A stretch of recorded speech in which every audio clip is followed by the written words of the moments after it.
안녕하십니까. 10월 23일 수요일 모닝브리핑입니다. 먼저 미국 증시 결과 이 PMG닷컴 통해서 알아보도록 하겠습니다. 자, 다우지수는 약보합으로 마감했죠. S&P 500 지수 약보합 마감했는데 일단 장 초반 하락 출발해서 낙폭을 좀 줄여둔 모습입니다. 나스닥 지수도 장 초반에 하락한 채 출발하면서 저가 매수가 유입됐죠. 그러면서 이제 강보합 마감했습니다. 자, 오늘은 마이크로소프트가 지수를 끌어올렸다 해도 과언이 아닐 정도죠. 그러니까 매그니피션트 7 종목에서 순환매가 이어지고 있는 그런 모습입니다. 자, 준비된 내용 보면서 말씀드리겠습니다. 오늘 이제 미국 증시는 연준의 금리 인하 속도가 더 완화될 것이다. 그러면서 10년물 국채 금리가 4.2%에 이르렀습니다. 여기서 한번 보시죠. 10년물 국채 금리 보면요. 4.2%를 기록했습니다. 4.2%. 이제 금리를 뭐 더 인하한다고 하면 이게 4대 초반대까지 밀렸던 게 최근에 좀 오름세를 보이고 있다는 겁니다. 여기에다가 이제 국제유가 상승, 국제유가는 이제 중동, 지정학적 리스크 고조, 그리고 이제 미국 대선 이후에 이 재정 적자 증가 전망이 이 시장으로 하여금 우려감을 좀 증폭시키고 있다. 그래서 나스닥 지수나 시장은 좀 올랐지만, 나스닥 지수는 올랐지만 여전히 시장은 변동성에 좀 노출돼 있다라고 보고 있는 거죠. 올해 S&P 500 지수는 부럽습니다. 20% 올랐죠. 경기 회복 기대감, 강력한 기업이익, AI 혁신, 이런 거 볼 때마다 이제 국내 코스피 코스닥은 올해 그다지 정말 좋지 않은 아쉬움을 나오고 있습니다. 어제도 그랬지 않습니까? 특히 최근 들어와서 더더욱더 이런 소외감을 좀 느끼는 그런 모습입니다. 미국 증시도 대선의 어떤 미국 대선을 앞두고 양 후보 간의 어떤 치열한 접전, 그리고 이제 중동 전쟁, 연준의 금리 인하, 궤도 완화 이런 걸로 이제 불확실성이 커지면서 모건 스탠리, 시티, 그다음에 IMF에서 불확실성에 대한 경고가 계속 좀 나오고 있습니다. 한번 이 부분도 볼까요? 이 부분부터 보게 되면 먼저 이제 IMF에서 이런 얘기를 했습니다. 미국 대선이 아주 이제 프레질, 깨질 듯한 아주 취약한 시장에 뭐 증시 등 이런 이제 시장이 되겠죠. 높은 불확실성을 크리에이트 창조하고 있다, 초래하고 있다. 이 대선 후보자들 카말라 해리스나 도널드 트럼프 후보의 어떤 이제 뭐 이 무역에 대한 관세 부과 등등 이런 거에 대해서 이런 게 또 상당히 틀리지 않습니까? 어제도 한번 다루지 않았습니까? 트럼프 트레이드란 말이 등장하면서 어제 우리 시장을 짓눌렀고, 물론 하나의 변명거리라 볼 수 있겠습니다만 워낙 우리 시장은 지금 뭐 수급이 좋지 않지 않습니까? 그리고 이 남북 간의 긴장 고조, 왜 그런지 말이죠. 그러다 보니까 외국인들이 매수가 안 들어오는 거죠. 살짝 샀다가 현선물 또 집중 매도하고, 삼성전자는 52조 신저가로 계속 흘러내리고 있고, 전 개인적으로 그런 생각도 합니다. 뭐 지난번에 삼성전자 사과문 하나 내놨습니다만은 좀 추가적인 대책이 좀 나와줘야 된다고 봅니다. 30일 날 확정 실적 발표할 때 어떤 얘기가 있을까요? 삼성전자 주주들 정말 우리나라 외국자들 아니겠습니까? 이렇게 하락을 보임에도 불구하고 꾸준하게 매수해서 중장기로 갖고 가시는 분들 속절없이 조정을 보이고 있죠. 그렇다면 그런 점에서 미국의 어떤 대형 주식과 우리나라의 대형 주식들, 주식의 흐름이 자체가 좀 틀린 게 너무 좀 아쉽습니다. 뭔가 자구책이랄지 꼭 굳이 실적 발표 전이라도 주가가 좀 안 좋으면은 좀 암시하는, 주주를 좀 안정시키는 그런 뭐 나와야 되지 않겠냐 하는 생각을 개인적으로 해봅니다. 네. 자, 얘가 좀 딴 데로 갔죠? 워낙 시장이 엉성하니까 이런 얘기가 나오는 겁니다. 자, 해리스와 트럼프 후보 간의 치열한 경쟁, 그 다음에 이제 어떤 의견의 이제 공약의 격차. 네. 이게 지금 IMF 입장에서 봤을 때는 지난 8월 일시적인 폭락과 유사한 글로벌 시장의 변동성을 유발시킬 수도 있을 것 같다. 뭐 이런 표현을 했습니다. 그래서 세계 경제 성장률 전방 낮추고 위험 증가한다고 경고하게 됐습니다. 자, 오늘은 이건 어제 골드만삭스에서 투자 전략가들이 10년간의 S&P 500 상승은 큰 상승은 끝났다. 이런 표현하면서 향후 한 10년에 연간 명목 순위로 한 3% 정도로 봐야 된다. 이런 얘기를 했지 않습니까? 오늘은 CT에서 또 한 방 나왔죠. S&P 500의 익스포저, 위험 노출도, 과거 한 10% 폭락을 겪은 수준에 도달하고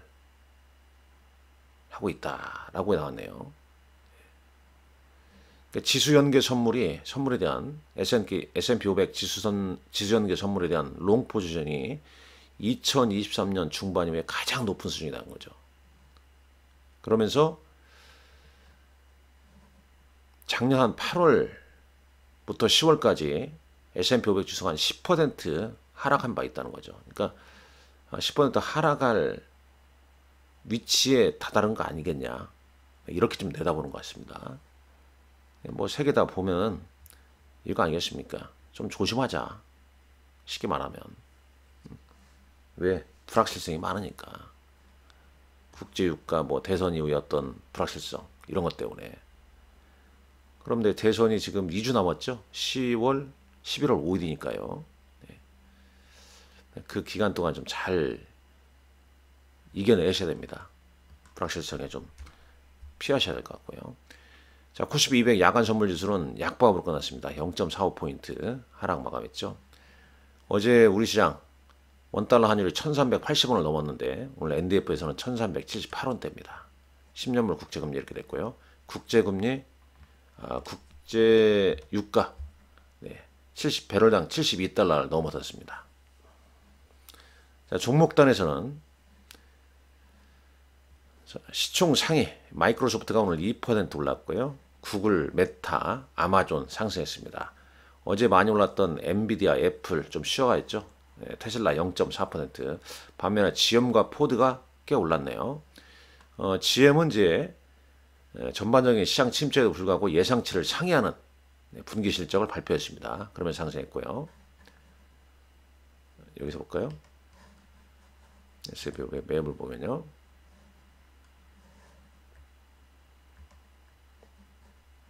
GM이 어제 9.8% 급등했습니다. 2.1%. 우리도 현대차, 기아 실적 발표 앞두고 있죠. 인도법인, 현대차 인도법인 상장했죠. 어제 인도 증시에서는 7% 하락한 채 끝났는데 현대차 주가, 기아 최근 좀 좋지 않은 흐름입니다. 자, 그 다음 보시죠. 여기 보면 G가 제너럴 일렉트로닉스가 오늘 9% 급락했네요. 로키드 마틴 6% 하락했고요. 왜 그렇겠습니까? 다 예상치를 하회하는 실적 발표. 실적, 이 방산주인데 예상치를 좀 하회했습니다. 국내 방산주는 현대로템, 하나에어로스페이스, 그다음에 LIG 넥스원, 최근 주가 흐름은 상당히 좀 좋은데 일시적으로 오늘 미국 방산주의 약세가 영향을 좀 줄지 한번 좀 체크하시라. 말씀 드리겠고요. 자, 국내 증시로 가보겠습니다. 떨렁이 그림 한번 먼저 보여드립니다. 지금 우리는 이 날씨가 또 급변하지 않습니까? 확 갑자기 좀 추워졌죠. 시장도 좋지 않은데 또 날씨 변동성이 큰 만큼 이런 느낌이 좀 많이 듭니다. 그죠? 뭐 매년 뭐 평균적으로 봤을 때 6월에서 뭐 10월까지 좋지가 않다니까요. 11월 들어와서 배당 투자나 미국의 이제 소비 시즌 추수감사절 때문에 매수세가 좀 유입되고 연말 산타랠리의 어떤 기대감 그리고 연초 1월 효과에 대한 기대감 지금 뭐 이걸 의존할 수밖에 없겠죠. 11월 5일 미국 대선의 어떤 이제 대선 결과 나오게 되면 또 불확실성이 해소된 거 아니겠습니까? 그러면 새 정부에 대한 어떤 기대감으로 또 주시장이 달라질 수 있겠죠. 그 전까지는 이런 흐름이 지금 진행되고 있다 이렇게 보셔야겠죠. 뭐 그런 얘기입니다. 어제 보면 그거 아니겠습니까? 갑자기 떨렁 또 이 트럼프 트레이드 트럼프 대선 후보가 여러 경합 지역에서 앞선다. 트럼프가 될 확률이 높다. 이코노미스트 예측 모델에서 당선 확률이 높다고 그러니까 이게 이제 즉각적으로 이제 2차전지 관련주에 영향을 줬죠. 우리 시장은.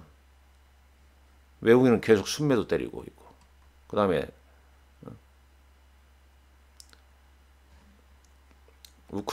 북한의 우크라이나 파병에 대해서 우리나라 정부에서 또 강력한 어떤 우크라이나 어떤